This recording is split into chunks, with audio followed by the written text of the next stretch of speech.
Okay students, last video में हम लोग डिस्कस कर चुके हैं water absorbing organs of plants के कौन कौन से पार्ट्स के थ्रू जो है वो वाटर एब्जॉर्प्शन का प्रोसेस जो है वो होता है।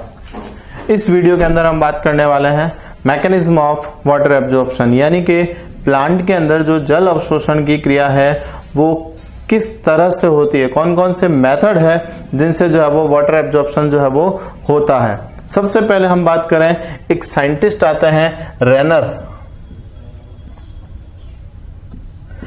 ने प्लांट में वाटर एब्जॉर्प्शन के लिए 2 वर्ड्स यूज किए हैं, एक तो passive absorption and active absorption.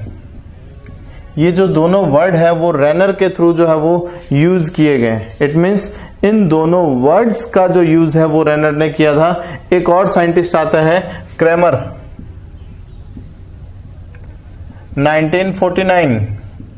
इन्होंने एक्टिव और पैसिव मेथड को क्या किया, डेस्क्रिप्टिवली जो है वो इनको स्टडी किया, मतलब इनको कह सकते हैं कि विस्तार पूर्वक जो है वो इनका अध्ययन किया।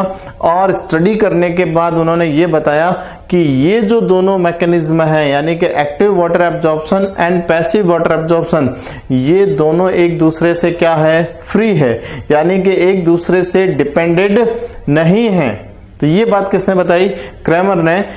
इट मींस जो क्रेमर थे इन्होंने एक्टिव एब्जॉर्प्शन और पैसिव एब्जॉर्प्शन इन दोनों को जो है वो फुली स्टडी किया, और स्टडी करने के बाद जो है इन्होंने इसको प्रेस्क्राइब किया।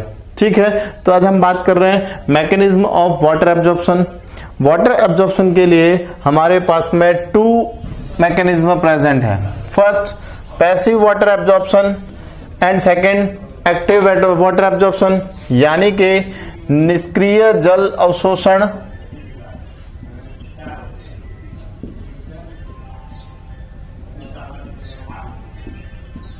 और दूसरा है सक्रिय जल अवशोषण।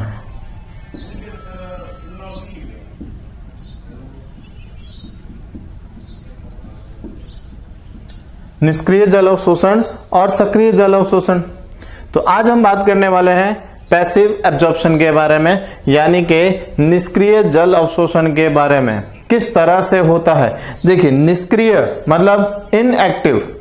इट मींस यहां पर इस मैकेनिज्म के अंदर क्या होता है, प्लांट का कोई भी पार्ट जो है वो एक्टिवली पार्टिसिपेट नहीं करता है, यानी कि सक्रिय रूप से जल अवशोषण की क्रिया में भाग नहीं लेता है, इसीलिए इसको कहा जाता है पैसिव एब्जॉर्प्शन। अब पैसिव वाटर एब्जॉर्प्शन के लिए जो फोर्स जनरेट होता है वो फोर्स कहां से जनरेट होगा, वो फोर्स जनरेट होगा प्लांट के एरियल पार्ट से, यानी कि वायवीय भागों द्वारा। जैसे कि पत्ती है, पत्ती की सतह पर जो है वो स्टोमेटा प्रेजेंट होते हैं, और स्टोमेटा से जो है वो ट्रांसपायरेशन होगा, और उससे जो है वो एक पुल प्रेशर जनरेट होगा, और उस पुल प्रेशर के थ्रू जो है वो वाटर को क्या किया जाएगा, एसेंट किया जाएगा, यानी कि ऊपर की ओर खींचा जाता है। तो इसके अंदर प्लांट का कोई भी बॉडी पार्ट जो है वो एक्टिवली पार्टिसिपेट नहीं करता है, सक्रिय रूप से भाग नहीं लेता है, इसीलिए जो है वो इसको कहा जाता है पैसिव एब्जॉर्प्शन। और पैसिव एब्जॉर्प्शन जो है वो प्लांट के लिए इंपॉर्टेंट वाटर एब्जॉर्प्शन का मैकेनिज्म है। It means 96 to 98% water absorption जो है प्लांट के अंदर वो इसी तरह से होता है, पैसिव एब्जॉर्प्शन के थ्रू ही होता है। देखिए 96 to 98%, इट मींस प्लांट की जो मैक्सिमम वाटर जो कह सकते हैं कि उसकी पूरी करने की जो कैपेसिटी है वो किसके थ्रू होती है, पैसिव वाटर एब्जॉर्प्शन के थ्रू ही की जाती है, यानी कि ये प्लांट के लिए एक बहुत इंपॉर्टेंट मैकेनिज्म है। तो कैसे होता है पैसिव एब्जॉर्प्शन, देखते हैं इस वीडियो के अंदर हम। देखिए, पैसिव एब्जॉर्प्शन जो है वो किया जाएगा किसके थ्रू, प्लांट के एरियल पार्ट के थ्रू, यानी कि जो वायवीय भाग होते हैं, वायवीय भाग के अंदर मोस्टली हम बात करते हैं किसकी, पत्तियों की, जो लीव्स होती है उन्हीं के थ्रू जो है सबसे ज्यादा ट्रांसपायरेशन जो है वो कंप्लीट किया जाता है। तो देखिए किस तरह से कंप्लीट होता है पैसिव एब्जॉर्प्शन के थ्रू, देखते हैं इसके अंदर। देखिए प्लांट की जो लीव्स होती है यानी कि जो पत्तियां हैं, ये पत्तियां क्या करती है, ट्रांसपायरेशन करती है।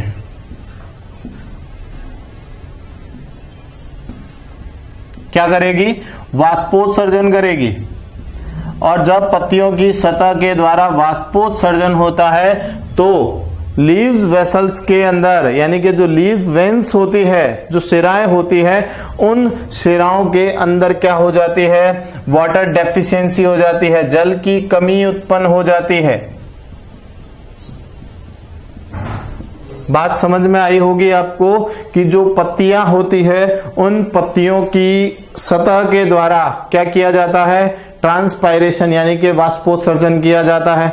जब वाष्पोत्सर्जन होगा यानी कि जल जो है वो वाष्प के रूप में बाहर निकलेगा तो जो लीव्स वेन्स होती है, जो शिराएं होती है, उन शिराओं के अंदर पानी की क्या हो जाती है, कमी हो जाती है। जब पानी की कमी हो जाएगी तो ऐसी कंडीशन के अंदर प्लांट सेल्स का जो डीपीडी है वो क्या हो जाएगा, इंक्रीज हो जाएगा। डीपीडी के बारे में हम बात कर चुके हैं, डिफ्यूजन प्रेशर डिफेक्ट, विसरण दाब न्यूनता। और इस विसरण दाब न्यूनता के कारण क्या होता है, कह सकते हैं कि वाटर डिमांड बढ़ जाती है। प्लांट के अंदर वाटर डिमांड बढ़ेगी। जब वाटर डिमांड बढ़ेगी तो लीव्स की वेन के अंदर क्या होगा, एक स्ट्रेस जनरेट होगा।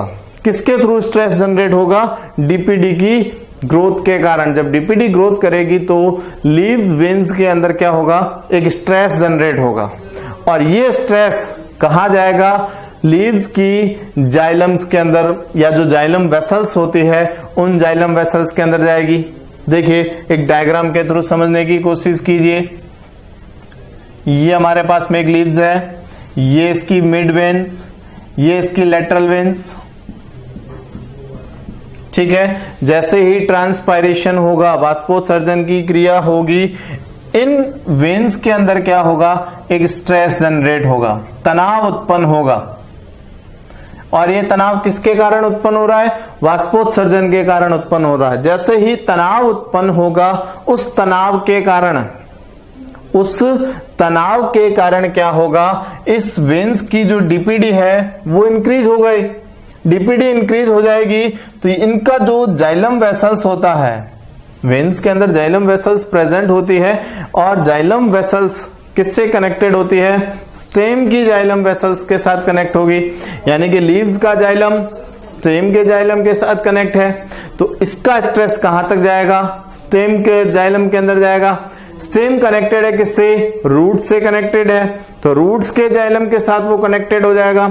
यानी कि लीव, स्टेम और रूट्स, इन तीनों का जाइलम आपस में कनेक्टेड है। और यहां जब प्रेशर जनरेट हो रहा है तो वो प्रेशर क्या करेगा, प्लांट्स के कंटिन्यूअसली जाइलम के अंदर क्या करेगा, एक स्ट्रेस जनरेट करेगा, ठीक है। और वो स्ट्रेस का रीजन क्या है, ट्रांसपायरेशन, वाष्पोत्सर्जन ही है। और इसे कहा जाता है ट्रांसपायरेशन पुल प्रेशर।